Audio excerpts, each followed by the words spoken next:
Sanju V സാംസണും Chennai super കിങ്സും എനിക്ക് തോന്നുന്നത് ഈ സീസണിൽ ഇപ്പോൾ ഫസ്റ്റ് സീസണാണ് സഞ്ജു വി സാംസന്റെ ഈ ചെന്നൈ സൂപ്പർ കിങ്സിലേക്ക് വന്നിട്ട്.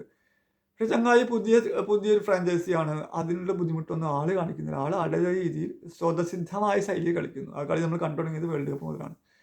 അതന്നെ അപ്പോൾ ആ ഇതിൽ തന്നെ ആൾ മുന്നോട്ട് നീങ്ങുന്നു. പിച്ചിനെ അസസ് ചെയ്യുന്നു, ഓരോ കളിക്കാരെ അസസ് ചെയ്ത് കളിക്കുന്നു, പിച്ചിന്റെ രീതി എങ്ങോട്ടാണ് പോകുന്നത്, ടീം ബാലൻസ് എങ്ങനെയാണുള്ളത്, അതൊക്കെ അസസ് ചെയ്തിട്ടാണ് ആ ചങ്ങാതി സഞ്ജു വി സാംസൺ കളിക്കുന്നത്. ഒരു സ്റ്റാർട്ട് ഇപ്പോൾ പരക്കെ പരന്ന് കളിക്കുന്നുണ്ട്.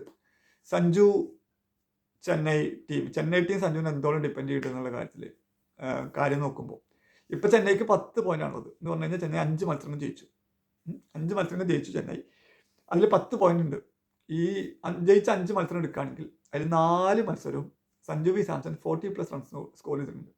40-ന് മേലെ റൺസ് സ്കോർ ചെയ്തിട്ടുണ്ട് ഈ 4 കളികളിലും. അതിൽ ഡൽഹിക്കെതിരെ സെഞ്ചുറി അടിച്ചു, മുംബൈക്കെതിരെ സെഞ്ചുറി അടിച്ചു. ഡൽഹിക്കെതിരെ, മുംബൈക്കെതിരെ, പിന്നെ കഴിഞ്ഞ ദിവസം പിന്നെയും ഡൽഹിക്കെതിരെ നമ്മുടെ 87 റൺസ് എടുത്തു. 87 റൺസ് എടുത്തു. പിന്നെ വേറൊരു ടീമായിട്ടുള്ള കളി എനിക്ക് തോന്നുന്നു കൊൽക്കത്തക്കെതിരെ 47-48 റൺസ് എടുത്തു. അങ്ങനെ ഈ കളിച്ച 4 മത്സരങ്ങളിൽ എന്തായാലും ജയിച്ചിട്ടുണ്ട്. ചെന്നൈ ജയിച്ചിട്ടുണ്ട് എന്ന് പറഞ്ഞാൽ സഞ്ജു 40-ന് മേലെ റൺസ് എടുത്തു, ചെന്നൈ ജയിച്ചിട്ടുണ്ട്. പിന്നെ ആ 4 കളി ജയിച്ചു. പിന്നെ ഒരു കളി ജയിച്ചത് ഋതുരാജ് ഗെയ്ക്വാദ് 50-ന് മേലെ റൺസ് എടുത്തിട്ടാണ്. അതിൽ സഞ്ജു 10-13 റൺസ് അങ്ങോട്ട് പുറത്തായത്. ചുരുക്കി പറഞ്ഞാൽ 20-ന് മേലെ റൺസ് എടുത്ത് കഴിഞ്ഞാൽ സഞ്ജുവിനെ പിടിച്ചു കെട്ടാൻ ബുദ്ധിമുട്ടാണ്. 40-ന് മേലെ റൺസ് എടുത്ത് കഴിഞ്ഞാൽ എന്തായാലും ചെന്നൈ ജയിക്കും. സഞ്ജു 40-ന് മേലെ റൺസ് എടുത്ത് കഴിഞ്ഞാൽ ചെന്നൈ ജയിക്കും എന്നുള്ള ലെവലിലാണ് ഉള്ളത്. ബാക്കിയുള്ള മത്സരങ്ങളിൽ സഞ്ജുവിന് എത്ര റൺസ് ഇല്ല, 40-ന് താഴെ അല്ലെങ്കിൽ 30-ന് താഴെ റൺസ് ഉള്ളൂ. ആ കളിയിലൊക്കെ ചെന്നൈ തോറ്റിട്ടുണ്ട്. അപ്പോൾ ചെന്നൈ ഡിപ്പെൻഡ് ചെയ്തിരിക്കുന്ന സഞ്ജുവിനെയാണെന്ന് വ്യക്തമായിട്ട് ഈ സ്റ്റാറ്റുകളിൽ നിന്ന് മനസ്സിലാക്കാൻ പറ്റും. പക്ഷേ സഞ്ജു എല്ലാ മത്സരങ്ങളിലും ഇതുപോലെ ഡെലിവറി ചെയ്യണം എന്നൊന്നും ഞാൻ പറയില്ല. പക്ഷേ എല്ലാ മത്സരങ്ങളും 40-ന്റെ മേലെ ഡെലിവറി ചെയ്യണം എന്ന് ആഗ്രഹിക്കാം. പക്ഷേ എല്ലാ കളിയിലും അങ്ങനെ ഡെലിവറി ചെയ്യാൻ പറ്റില്ല, സാധിച്ചൊന്നും വരില്ല. പക്ഷേ ഒരു കൺസിസ്റ്റന്റ് ആയിട്ട് ഒരു 30+ റൺസ് എടുക്കുകയാണെങ്കിൽ പോലും ചെന്നൈക്ക് ഇനിയുള്ള മത്സരങ്ങൾ ചിലപ്പോൾ പ്ലേ ഓഫിൽ കയറാനുള്ള സാധ്യത ഉണ്ടെന്നാണ് ഞാൻ പ്രതീക്ഷിക്കുന്നത്. കാരണം ഇനീഷ്യൽ പീരീഡിലുള്ള ആ സഞ്ജുവിൻ്റെ ഇന്നിങ്സ് അത്രത്തോളം ഇമ്പോർട്ടൻ്റ് ആണ്. അതൊക്കെയാണ് ആ ഇമ്പോർട്ടൻസ് കാരണം കൊണ്ട് തന്നെയാണ് ഈ 4 കളി സഞ്ജു 40+ റൺസ് എടുത്ത 4 കളി ചെന്നൈ ജയിച്ചത്. അപ്പോൾ ആദ്യ സീസണാണ്, പുതിയ ഫ്രാഞ്ചൈസിയാണ്. ആ ഒരു ബുദ്ധിമുട്ടോ ആ ഒരു പതർച്ച ഒന്നും സഞ്ജുവിനില്ല. സഞ്ജു ആസ് യൂഷ്വൽ സഞ്ജുവിൻ്റെ രീതി കളിക്കുന്നു. പക്ഷേ ടീം എന്നുള്ള ലെവലിൽ ഇമ്പോർട്ടൻസ് കൊടുക്കുന്നു. കഴിഞ്ഞ കളിയിൽ ഇപ്പോൾ കളി ഡൽഹിയായിട്ട് ജയിച്ചതിന് ശേഷം ഹർഷ ബോഗ്ലെ ചോദിച്ച ചോദ്യമുണ്ട്, നിങ്ങൾ ഈ സെഞ്ചുറി ആഗ്രഹിച്ചിരുന്നില്ലേ ചോദിച്ചപ്പോൾ സഞ്ജു പറഞ്ഞ ഉത്തരം എന്ന് പറഞ്ഞു കഴിഞ്ഞാൽ സെഞ്ചുറി എപ്പോഴും സ്പെഷ്യലാണ്, സെഞ്ചുറി ഈസ് ഓൾവേസ് സ്പെഷ്യൽ.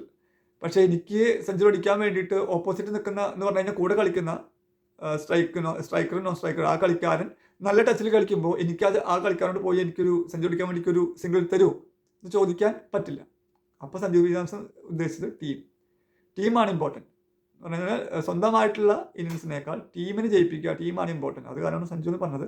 സഞ്ജുവിനും പറഞ്ഞു ഇനിയും മത്സരം വരുന്നുണ്ട്, സഞ്ജു അടിക്കാൻ പറ്റുമോ നോക്കാം എന്ന് പറഞ്ഞു. അങ്ങനെ ടീം മാൻ ആയിട്ടാണ് സഞ്ജു വി സാംസൺ കളിക്കുന്നത്. ഇപ്പോൾ വേൾഡ് കപ്പിൽ നമ്മൾ കണ്ടു, വേൾഡ് കപ്പിൽ 97 റൺസാണ് വെസ്റ്റ് ഇൻഡീസിനെ വിർച്വൽ ക്വാർട്ടർ ഫൈനൽ നമ്മൾ പറയുന്ന സെമി ഫൈനലിലേക്ക് യോഗ്യത നേടാനുള്ള കളിയിൽ ജയിച്ചത്. 97 റൺസ്, 3 റൺസ് വേണമെങ്കിൽ സഞ്ജുവിന് ഏതെങ്കിലും ലെവലിലൊക്കെ ആക്രമിച്ച് കളിച്ചെടുക്കായിരുന്നു. പക്ഷേ ടീമിൻ്റെ അവസ്ഥ നോക്കി, കാരണം വിക്കറ്റുകൾ ഒരു ഭാഗത്ത് പോയിക്കൊണ്ടിരിക്കുന്നു, താനും കൂടി പോയി കഴിഞ്ഞ് കഴിഞ്ഞാൽ അപകടത്തിലാവുമെന്ന് വിചാരിച്ചിട്ട് സഞ്ജു വി സാംസൺ ഒന്ന് പക്വതയോട് കളിച്ചു 97 റൺസ് എടുത്തു. 3 റൺസ് സെഞ്ചുറി പോയി. സെമി ഫൈനലിൽ അതേപോലെ തന്നെ